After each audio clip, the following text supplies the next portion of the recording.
Ay, magandang araw po sa inyong lahat. Unang-una, nagpapasalamat ako sa PCDO Acto dito sa ating pagsasama. Sa totoo, nung una tayo nagkasama ng opisyal sa public hearing natin tungkol sa single ticketing sa Kongreso, doon ko naman nakita, doon napatunayan talaga na ang ipinaglalaban talaga ng inyong organisasyon ay yung karapatan at kabuhayan ng bawat namumuhunan at nabubuhay sa pagiging isang jeepney driver.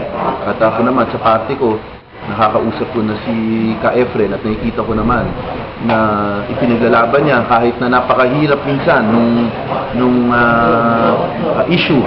Minsan hindi talaga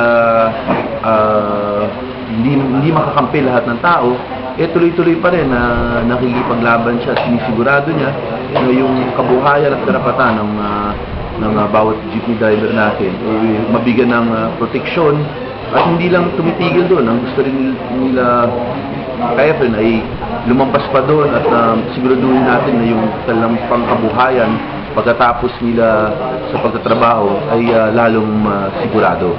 Kaya kay Ka Efren sa PCDO Acto, maraming salamat dito sa ating pagpupulong at sana katulad ng nabumigit ni Ka Efren, magtuloy-tuloy pa rin itong pag-uugnayan natin at magtapos sa isang magandang produkto, isang magandang batas at hindi lang puro pag-uusap. Maraming salamat.